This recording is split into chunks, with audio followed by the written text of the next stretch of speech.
Você sabe o que é a Agenda 2030 da ONU? Também existe a Agenda Rio 2030. E hoje, no debate Vamos Juntos pela Rio 2030, acontece aqui na sede da CAERJ, no centro do Rio de Janeiro, e o Jornal da R1 traz você para dentro desse evento que fala sobre a sustentabilidade, o desenvolvimento sustentável e preservação do meio ambiente no Rio de Janeiro. Vamos juntos!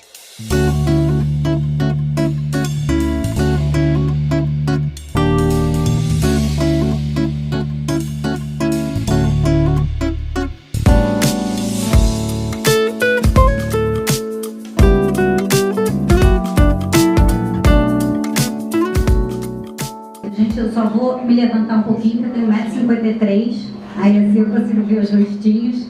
Deixa eu ficar aqui assim. Também não sei se ajuda por causa da luz, mas obrigada, Mário. Assim, super agradecer a CAERJ por estar recebendo a gente. É uma alegria muito grande, como o Zé já falou anteriormente, né, no outro evento que a gente fez com a CAERJ na Semana do Meio Ambiente, da importância da gente estar fazendo essa conexão com o setor empresarial. Né? A gente sabe que a Agenda 2030 é assim, tá bom assim para você? Mais pro ladinho? Tá bom? Obrigada. A importância dessa conexão da Agenda 2030 com os diferentes atores da sociedade, né? O governo sozinho não faz a Agenda 2030 acontecer. Nós temos sim, né, Zé, esse papel de ser um impulsionador, um fomentador dessa agenda, mas é uma agenda de toda a sociedade. É uma agenda do setor empresarial, uma agenda da academia, é uma agenda da sociedade civil organizada. Estamos aqui com representantes do Comitê de Bacia presentes também, né? Então é uma agenda que é uma agenda de todos nós, e ela só vai funcionar, só vai dar certo se a gente trabalhar junto. E aí quando o Protásio fala, né, a gente construir esse plano de ação, esse plano para 2030, dessa agenda, que é uma agenda comum para o planeta inteiro, é um plano que a gente precisa fazer com vocês. Mas o que aconteceu mesmo? Muita coisa aconteceu, mas em suma a gente ainda fala dos mesmos problemas.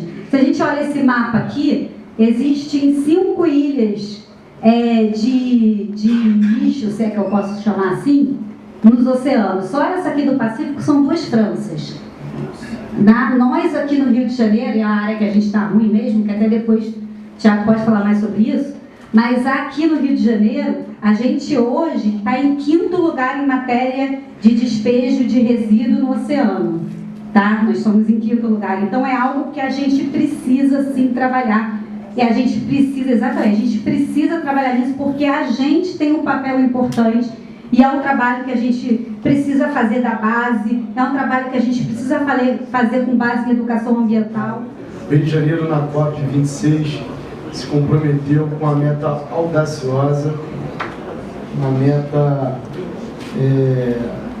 uma meta audaciosa, mas ao mesmo tempo bem factível, um incremento de 10% de cobertura florestal de Mata Atlântica no nosso território.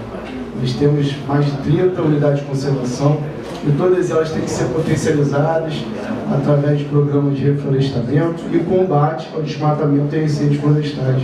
Tudo isso de forma sistêmica, planejada, com inteligência, com aplicação de tecnologia e com investimento público e privado em programas de reflorestamento. Isso eu acho que foi um ponto alto que foi falado aqui, que é de fundamental relevância. Eu acho que o Rio de Janeiro enfrenta problemas que em outras localidades nós não vemos com tanta predominância, como a ocupação desordenada do solo, enfim, o crescimento desenfreado, a questão da segurança pública, a favelização, enfim, uma série de transtornos que o Rio de Janeiro sente mais na pele, vive mais no seu dia a dia e que vai na contramão do processo que a gente precisa estabelecer no Rio de Janeiro. Alguns fatos aí recentes jogam na nossa cara, gritam para que a gente possa enxergar a verdade nua e crua que muitos não querem, mas que a gente já está enxergando aí. O que aconteceu em Petrópolis, por exemplo, esse ano,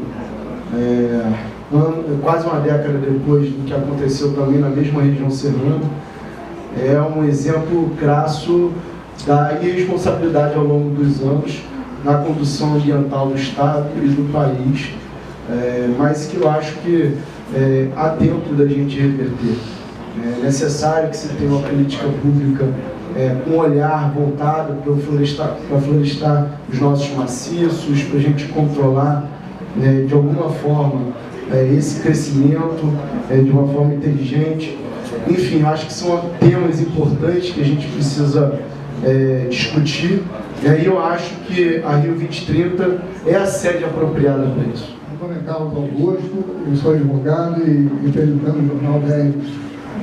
Eu tenho participado de alguns debates, principalmente com relação aos desafios da ONU, os 17 desafios, e verifico que todos os debates que eu participo se voltam muito com a questão do desenvolvimento sustentável, que é importantíssimo, e com relação à questão do gênero. Mas pouco se fala nos dois primeiros desenvolvimentos sustentáveis, que é a fome, erradicar a fome e a miséria. E a pobreza. Aqui no Brasil, por exemplo, segundo os dados aí divulgados pela imprensa, falamos em 60 milhões de miseráveis, pessoas que estão abaixo da linha da pobreza.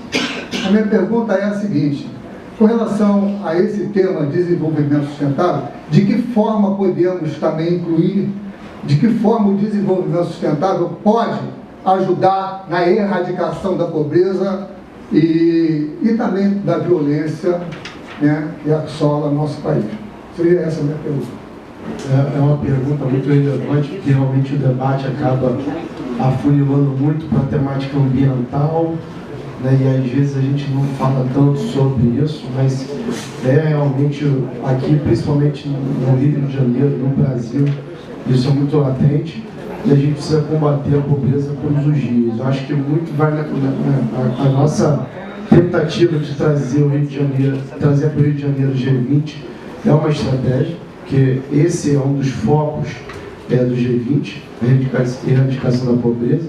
Mas não pode ficar, a gente não pode ficar refém de um evento, né? A gente tem que ter ações práticas, governos, empresas, todos assumindo a sua responsabilidade, seu papel, a sua cota, para a gente tentar salvar uma família da pobreza, né? Isso aqui, para não correr o risco de ficar falando aqui como se fosse um discurso político, né? A gente precisa de verdade, né, assumir esse papel, né, de fazer, chamar as pessoas à responsabilidade.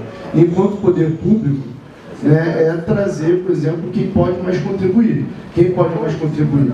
São as empresas, que tenham, enfim, têm seu lucro, visam lucro, né, que trabalham para prosperar, né, mas não podem pensar em prosperar enquanto CNPJ se também não ajudar, né, as famílias, né, que consomem com a empresa, que trabalham pela empresa, enfim, que de alguma forma estão contextualizadas ali. Então, acho que a empresa, a iniciativa privada tem um papel fundamental nisso, e nós podemos, enquanto poder público, estimular, né, com que a iniciativa privada ajude mais, né, a questão da pobreza, a questão da fome, e o poder público em si, né? O que a gente já tem buscado fazer aqui no estado do Rio de Janeiro por exemplo, a política, resgatar a política da alimentação a baixo custo, né? Uma alimentação de qualidade, uma alimentação respeitando a segurança alimentar, e que também visa essa população pobre, a população que não tem acesso, que é através dos restaurantes populares que o governo do Estado voltou com carga máxima, já inaugurou vários, né, e a gente está vendo uma qualidade muito melhor. Enfim, são alguns exemplos que eu dei aqui, mas acho que é um assunto muito complexo para a gente trazer aqui e debater de forma assertiva. Eu sou Davi Antunes, jornalista também do Jornal da R1, e no governo passado, da municipal, eu colaborei também, fiz parte da Secretaria de Assistência Social. E uma das coisas, viu até com o nosso amigo aí, as pessoas em situação de rua, muitas delas, elas não querem, às vezes, ir para o abrigo. As pessoas também têm que saber isto, né? Elas não querem, a gente quer ajudar, quer isso. Agora o senhor deu uma ideia excelente, que lá atrás, esqueci agora a cidade, que fez isso. Mas o que acontece? Eu fui supervisor de abordagem e com esse pessoal, o que ocorre é que eles falam assim, ó, a gente não quer ir para lá porque lá a gente fica jogado. Além de não ter muita coisa, a gente não tem atividade nenhuma. E um olhando para a cara do outro. Então, Estamos aqui com o presidente da CISBRA, o senhor Paulo Protásio. Presidente, parabéns por esse evento. E qual a importância de se abordar a sustentabilidade, de se abordar um desenvolvimento sustentável visando a Agenda 2030, principalmente para o estado do Rio de Janeiro? Bom, nós somos um case, nós somos na realidade, uma vitrine. Fazer acontecer alguma coisa na vitrine é porque ela vai ser muito vista. E o exemplo é importante. A multiplicação dessa nossa ação é importante. Não há só a possibilidade de a gente resgatar e trabalhar os problemas todos que o Rio de Janeiro tem como estado e como região metropolitana, como cidade, mas sim fazer com que outras cidades e outros estados venham conosco à procura dessa solução. O Brasil, na realidade, tem uma enorme potencialidade de se tornar de per se, propriamente dito, ele mesmo, um grande exemplo a nível global, porque é rico, tem grande capacidade de produção de alimentos, é um país onde a energia é abundante, a água, graças a Deus, está aí à nossa disposição. Todos os meios da sustentabilidade, se bem usados, são exemplares. Então, por que não fazer isso acontecer? Esse é o nosso propósito. E a gente viu aqui representantes da iniciativa privada, do poder público, da gestão pública, e não basta só falar de economia verde, economia azul, é necessário executar esses planos. Eu acho que a tradução dessa operação não pode ser só de conversa, né? Nem mesmo de conhecimento. É claro que a atividade da academia, do lado do quadro da ciência, etc., são todos eles fundamentais e importantes. Mas arregaçar as mangas e colocar a obra, eu acho que é fundamental. E o que nós precisamos é isso, critério, uma ordem desse quadro de ser comandado por umas lideranças que sejam cada vez mais eficientes, para a gente poder realmente chegar onde nós queremos chegar. Obrigado, parabéns pelo evento. Paulo Protásio, presidente da CISBRA. A subsecretária de Recursos Hídricos e Sustentabilidade do Rio de Janeiro, Ana Aich, está aqui conosco. Subsecretária, parabéns pela exposição e esse trabalho de sustentabilidade que a gente muito fala e poucas vezes é executado, trazendo inovações lá de fora, Brasil no centro do mapa, um pouco de tudo aqui para a gente melhorar o nosso ecossistema. Como é que é o trabalho dia a dia nesse quesito de sustentabilidade que é tão difícil ser trazido para a população? A gente entendeu na secretaria que para a gente falar de sustentabilidade, a gente tem que ter um programa de médio e longo prazo, né? Então, quando a gente criou a Rio 2030, foi muito pensando na Agenda 2030 da ONU, nesses 17 Objetivos do Desenvolvimento Sustentável, que são os nossos grandes metas, e são metas que são compartilhadas com o mundo inteiro. Então, a gente acaba tendo uma língua, uma ferramenta para dialogar com os outros países, e a partir daí a gente entender como que o Estado vai estar em 2030, e não como o Estado está hoje, porque a gente precisa trabalhar a partir do hoje, no presente, o que a gente quer alcançar em 2030. E a Agenda 2030 não é uma agenda só do Estado, um Ezinho maiúsculo, né? É uma agenda da academia, é uma agenda da iniciativa privada. A gente está aqui hoje na CAERJ dialogando com o setor privado. É uma agenda que traz a sociedade civil organizada, que está aqui presente também, né? Então é uma agenda que parte do social, do ambiental, do econômico, é uma agenda que acaba dialogando de forma integrada com todos os setores e todas as áreas da economia. Isso para a gente é fundamental, porque a gente sabe que a mudança vem dessa ação integrada. Eu acho que o sentimento que ficou muito forte hoje aqui, né, através desse evento, foi a hora de agir.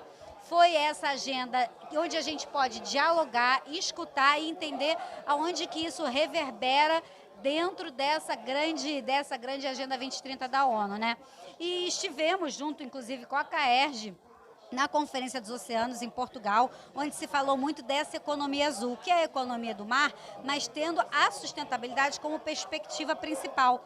E aí, de Portugal, a gente traz agora o primeiro Hub Blue Tech da América Latina, que é uma ação da Secretaria, com recurso do FECAM, junto com a UERJ, né, com a nossa Universidade Estadual. A gente vai implantar esse espaço de aceleração de startups na área da economia azul, para a gente poder estimular cada vez mais essa economia que é tão fundamental para o nosso estado. Então, a gente vem falando do ODS 14, do ODS 6, quando a gente fala em recursos hídricos, mas, na verdade, os 17 ODS são fundamentais, e o ODS 17 foi o que a gente viu hoje aqui, que é esse ODS da parceria para a implementação. A gente está na década da ação, faltam só 7 anos para 2030, a gente está atrasado e está na hora da gente trabalhar em conjunto com toda a sociedade para melhorar a perspectiva e a qualidade de vida de toda nossa população, né, que, enfim, tanto carece de tanto recurso. E para quem nos acompanha, é só explicar rapidinho como é que é a Agenda 30, o que é a Agenda Rio 2030 e quem quer saber mais, onde é que pode encontrar mais informações sobre a agenda. Então, a gente tem um site que é rio2030.org. Toda a sociedade está convidada a participar. Você pode fazer adesão à Agenda Rio 2030 através do seu projeto. Lá no site tem como você fazer isso. Você coloca o seu projeto ali no site e, a partir dali, a gente tem uma curadoria que faz uma análise, entende a que ODS aquele projeto está conectado, e isso vem para dentro de uma agenda que a gente está desenvolvendo em parceria com toda a sociedade civil, né? Hoje nós já temos mais de 80 projetos que já se inscreveram nessa agenda, e a ideia, então, nos próximos 8 anos é a gente reforçar cada vez mais e a gente ter uma grande Agenda 2030 que reúna todas as ações de ODS, de desenvolvimento sustentável do Estado. Obrigado, subsecretária. CEO da CAERJ, Mari Scangarelli, está aqui com a gente. Obrigado por atender o Jornal DR1. Qual a importância de um evento que junta iniciativa privada, poder público, a CAERJ sediar esse evento visando a Agenda 2030 da ONU, Desenvolvimento Sustentável do Rio de Janeiro? Como é que é ser a sede de um evento desse, tão importante, e como é que sai daqui hoje após esse debate que certamente renderá frutos? 2022 é um ano histórico para o Rio de Janeiro e para o Brasil, em que comemoramos 30 anos da realização da Eco 92. Então, com o surgimento da Rio 2030 em março deste ano, a gente entende que o tema é importantíssimo dentro da pauta da iniciativa privada. Hoje a gente não pode deixar de ter esse tema dentro da Câmara, dentro da CAERJ, do dia a dia da CAERJ. Então nós temos uma pauta focada na sustentabilidade, em ações que a Câmara pode contribuir, principalmente os fóruns, os eventos, as realizações, de termos essa troca de experiências em que a gente pode receber o poder público, pode receber empresários, sociedade civil, academia, para que possamos debater esse tema. Então é importantíssimo para a Câmara um evento de hoje, em que a gente realiza, cedia essa temática, em que a gente consegue ter uma construção de uma pauta contribuída pelos presentes no evento.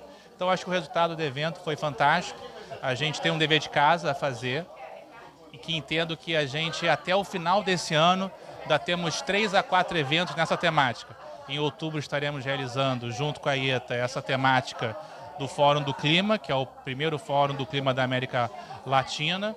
Teremos em novembro um workshop junto com a Secretaria do Ambiente, também na temática dos próximos 8 anos até 2030, de como podemos ter essa dimensão dos impactos na Agenda 2030, e a realização do nosso evento anual, que é o principal evento da CAERJ na questão da sustentabilidade, que é o Atitude Sustentável, que é um prêmio que visa premiar iniciativas de empresas, instituições, personalidades e pessoas comuns que trabalham nessa questão da sustentabilidade, preservando o meio ambiente, a questão social. Eu acho que hoje o evento deixa uma mensagem importante, que é a questão também da pobreza, da fome, em que a gente tem que colocar imediatamente no nosso radar.